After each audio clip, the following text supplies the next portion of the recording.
really hungry. You're really hungry? I'm really hungry. I still regret that we didn't get that large pretzel at the Avatar land. Like, did you see that pretzel? Mm-mm. It was not. ridiculously gigantic.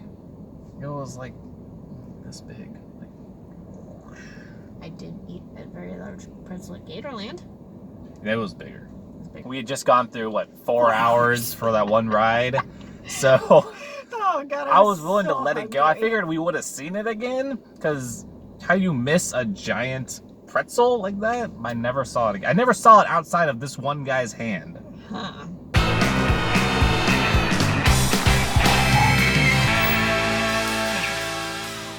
I'm Dane. I'm Mallory. And this is Drive-Thru Movie Review, and we just saw 47 Meters Down, Uncaged.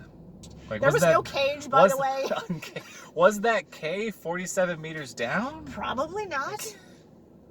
There was no cage to be uncaged. Like, I'll say at least it wasn't, the first movie rehashed into a sequel. It was the same plot with just new characters. This was a completely different movie than the first one. Which so makes me wonder kudos. why they even bothered making it into a sequel. Oh, I mean, name recognition. The first one did well enough that they wanted to go ahead and just ride that wave and get people to go to see a sequel. Estranged stepsisters. Yes. Don't really get along, don't see themselves as family, get roped into going on a trip together where they decide to spontaneously go cave diving despite having no cave diving experience. That's true. They have scuba diving experience, which is the same thing. No, it's not. It's not at all. Well, I mean, they kind of address that they know it's do. not the same thing, but they're teenagers, so yes, they got this. As per usual with teenagers in this sort of a movie, terrible decisions ensue. Yes. And there are sharks. 47 meters unchanged. You're the one who wanted to see this. I like shark movies, You what can I say? So and their plan of using the scuba gear without anybody noticing, as soon as you check the air tanks, who's been using these? That's something I thought. Say this had gone off without a hitch. Yeah. If you made one path around the cave and then come back, you would have been shorting some person who was coming to work air. They might have died because you used up some of their air. And their jumpsuits were perfectly fit. That was convenient. Okay. This movie had more problems than it did good things. My thing is I'm already kind of a claustrophobic person.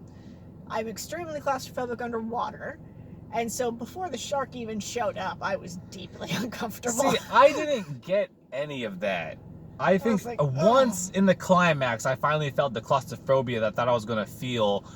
I remember movies like Descent and even the new Blair Witch Project, they really got to me with claustrophobia and just being in those tight kind of cave dwelling type spaces. But this movie just never really got it for me. When that first caved in on them, I was like, ugh.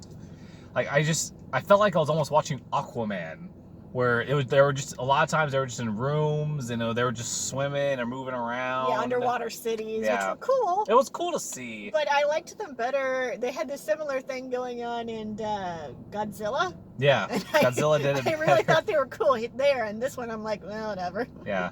The movie didn't know what it wanted to be, because it's a shark movie, but it felt like a slasher horror for a little bit. And then also like a sister girl bonding, girl trip. And then it kind of turned into this action movie. It's slow-moving action. Half the time I felt like we were just watching a movie in slow motion. Yes, there was a lot of slow motion. We're going to crawl over here and just... Particularly you're in water, so at it's the everything end, slow. There were a lot of weird slow motion faces. The whole movie just felt slow. It felt very slow. I lost track of the girls at one point because I thought it was Alexa that fell into the whirlpool and not Sasha. I thought that too until she started screaming Sasha. Yeah, I was like, oh wait, which one is who? And so again, this movie just did not do well at tracking where the sharks were, who the girls were. I know there were multiple sharks in the cave, but I could never figure out was like, were certain particular sharks getting through the cave on their own, following them? I don't know. Because the movie did not set up well with tracking the story of the sharks. Because they would go through the tight corridors, get into a new room, and there's the shark. But it's probably a different shark, because we did see multiple sharks at one point. No idea how many sharks. Yeah. Seems like an awful lot of great white sharks to be hunting in the same territory in a cave. Yes. Doesn't seem like the ecosystem would support that. Now we only saw one other fish in that cave. Yeah. I didn't know fish could scream. I doubt that they can. That unsettles me, just because I could just imagine an ocean of screaming fish. I don't want to imagine that. It was like so animated in its screams. Yeah. It was like something out of Pixar, like. Yeah, the CGI was just mediocre to terrible. Those sharks were Actually, awful. I don't want to say terrible, but mediocre. It was bad. Those sharks were bad.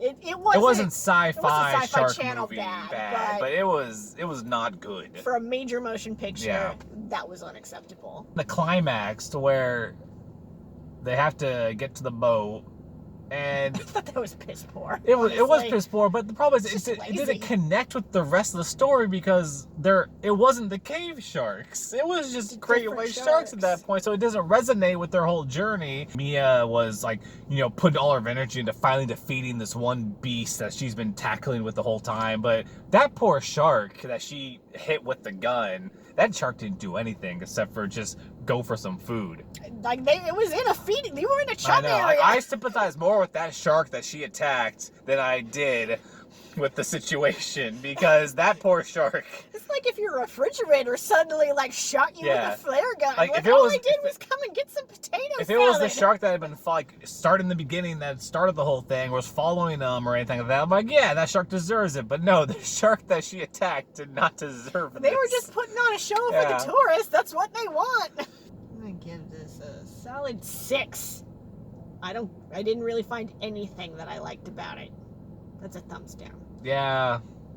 I think I'm ultimately with you. I think ultimately it was a 6. I was rolling my eyes way too much in the movie, just between just the boring scenes or the climax, which is just completely almost a 180 of what they were trying to do the whole rest of the movie, and it just fell apart. It was just crap. It was a bad movie, and it wasn't an enjoyable bad movie. It was an unenjoyable bad movie.